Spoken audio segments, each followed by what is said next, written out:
Oh, bah, il n'y a pas d'adresse où on va en Russie. Ou alors il faut faire un séjour de 1 jour en Russie et puis il faut venir ensuite en Biélorussie. Mais ça va leur paraître bizarre, cette histoire, cette affaire. Ouais, mais c'est vrai, il est vrai que quelqu'un qui a un visa biélorusse peut aller en Russie et quelqu'un qui a un visa russe peut aller en Biélorussie. C'est vrai. Mais après, si on passe par la Russie, c'est qu'est-ce qu'on va faire en Russie? À part du tourisme, ouais, d'accord, 1 jour de tourisme, et puis après, voilà. Mais c'est une solution, c'est vrai. Pour ceux qui ont l'habitude d'aller en Russie, par exemple. Quelle est la différence entre la Russie et la Biélorussie? C'est 2 pays qui se touchent, mais attention, ça n'a absolument rien à voir. Hein. La politique de la Russie n'est pas la politique de la Biélorussie. Simplement, ils ont la même langue. C'est un peu comme si je vous disais, il y a la France et puis il y a la Belgique. Et c'est comme si vous me disiez, la France, c'est la Belgique. Là, en tant que Français, on n'aime pas dire qu'on est des Belges, et les Belges, ils n'aiment pas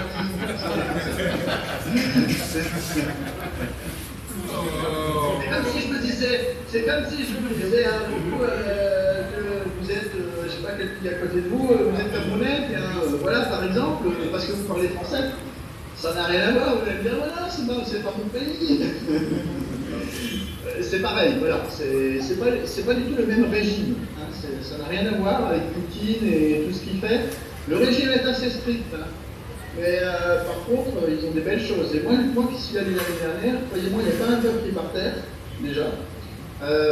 Et ils ont des infrastructures qui sont peut-être encore plus modernes que celles qui sont en France. Moi, je suis rentré dans des magasins, mais alors je peux vous assurer que j'ai jamais vu des magasins comme ça en France. Alors, je ne dis pas hein, que c'est pas un pays qui est hyper développé non plus. Il y a des gens pauvres dans tous les pays, et même en France, hein, dans les campagnes, il y a plein de gens qui n'ont pas beaucoup de moyens. Mais quand on va dans la grande ville, à Minsk, en Biélorussie, que j'ai visité, je peux vous dire que c'est plutôt sympa comme ville. Mais on n'a pas le temps de faire du tourisme. Hein. Moi, j'y suis allé 1 jour de plus l'année dernière pour visiter. Mais bon, après, une fois qu'on a visité, c'est bon. Hein. Une journée, ça suffit largement pour visiter. On n'est pas là pour faire du tourisme. En fait, on est là pour visiter l'école technopark le premier jour. Et puis le deuxième jour, il y aura très certainement une conférence internationale où on va le faire pour rencontrer la direction de Skyway Capital. Et bien sûr, Anatoly Munisky qui sera sur place. Donc, alors Gilles, moi c'est Michel, bonsoir. Oui. Je voulais savoir, pour vous, vous souhaiteriez que nos 2 experts passent par la France, et c'est de la France maintenant vous pouvez aller de l'autre côté, c'est encore plus mieux quoi. Tu peux répéter le terme, j'ai pas tout entendu, donc si c'est la France, j'ai dit, pour vous, le souhait est que nos 2 experts viennent en France et puis à 3 vous partez ensemble, c'est encore plus simple quoi. C'est ça. Voilà, le tarif du vol entre Abidjan et Paris dépend aussi effectivement d'un laps de temps parce qu'on essaie de prendre un billet qui est moins cher et donc ça va, moi ce que j'ai regardé, ils arriveraient le 1er août en France sur le billet que j'ai trouvé. Ça nous permettrait de rester le 2 parce que le 3, grosso modo on pourrait se voir presque 2 jours à Paris pour discuter de choses et d'autres et mettre des choses en place pour vous aider, etc.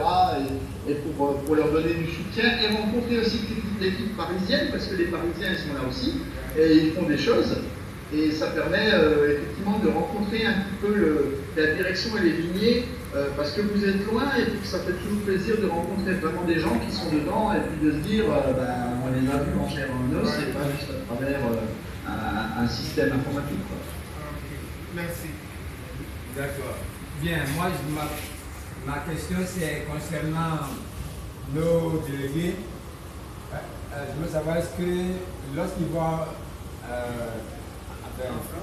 qu'ils seront sur le site, pourront-ils monter dans les bus qui va rouler sur les rails de façon live? Voilà. On l'espère en tout cas. Alors je vais vous dire, l'année dernière, ce n'était pas le cas. On a pu s'asseoir dans les véhicules mais on n'a pas pu rouler avec. Je pense que la raison, parce que j'ai réfléchi après, je me suis longtemps demandé pourquoi on n'avait pas pu rouler. Il y avait quand même 5000 personnes sur place. Mais la raison pour laquelle on n'a pas pu rouler, c'est parce que les véhicules n'étaient pas certifiés. Ah, ok. Vous n'avez pas de certification. Donc, qui dit pas de certification, ça veut dire aussi que, à un moment donné, eh ben, si on fait monter des gens dedans du public, hein, parce qu'on est quand même du public qui visite le parc, si on fait circuler des gens sans que ce soit certifié et qu'il y ait quelque chose qui se passe, ben, en fait, c'est une responsabilité de la part de Skyway. Donc, ils ne nous ont pas fait circuler. On est rentré dans les véhicules.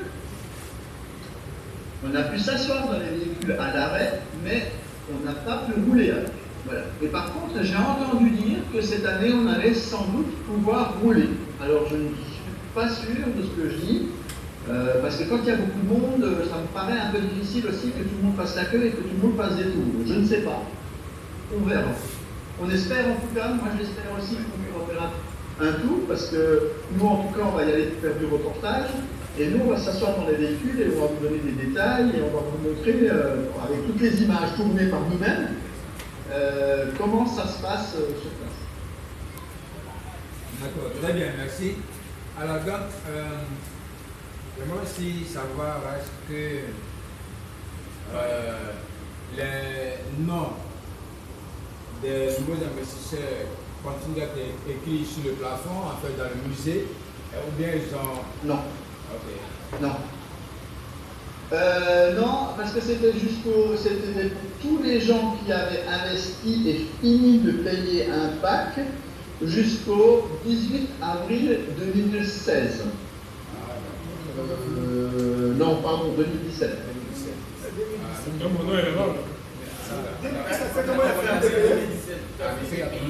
Alors je précise pourquoi le 18 avril 2017.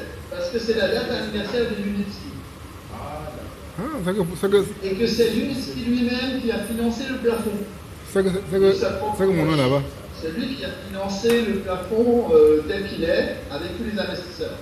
Donc, à mon avis, je ne sais pas si toi, Octave, tu avais fini d'acheter ton premier pack le 18 avril 2017. En tout cas, Lisa, lui, il l'avait. Lisa, il y est. Non, sachant que... Mais Lisa était déjà... Lisa, il y est. Lisa, il y est parce que j'ai pris la photo de son nom. Le premier barrière. Il avait fini de payer un bac le 18 avril. Il a pris ton nom. On est avec les 4 magnétiques qui devraient venir en mars. Aucune idée, je n'ai toujours pas la réponse. Je n'ai toujours pas la réponse. Où on est avec la crypto-monnaie? Lancement officiel. Alors la crypto-monnaie, ne vous inquiétez pas, ça viendra. De toute façon, il va y avoir des formations avant. Il va y avoir des vidéos de formation, il va y avoir des liens qui vont nous amener sur le site Transnet. Pour l'instant, il n'y a qu'une vitrine, en fait. On doit aller sur le site Transnet et lire ce qui est écrit. Sachez tout de même que malgré tout, c'est quand même moins intéressant d'acheter des parts actuellement de la compagnie. Parce qu'on ne touchera que sur les projets qui seront des projets spécifiques dans lesquels on investira. Et on aura de la crypto-monnaie en échange. Et si on achète de la crypto-monnaie, on aura aussi des parts dans ces projets. Mais c'est moins intéressant à long terme que d'avoir de... Ça serait intéressant aussi, mais c'est actuellement plus intéressant d'acheter des parts que d'acheter de la crypto-monnaie après et des actions des projets ciblés. Parce que ce que vous achetez aujourd'hui, ça va couvrir le monde entier, tous les projets.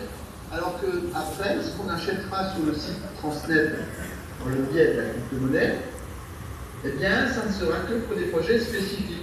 Une ligne en Suisse, une ligne en Espagne, une ligne en Turquie, une ligne... Voilà. Et c'est juste ça. Voilà. Vous avez juste le monde entier. C'est pour ça que nous, qui achetons des parts actuellement du monde entier, tous les projets qui vont y avoir et tous les projets à l'avenir de ce qu'on aura droit à tout ça. Y compris, si vous l'avez déjà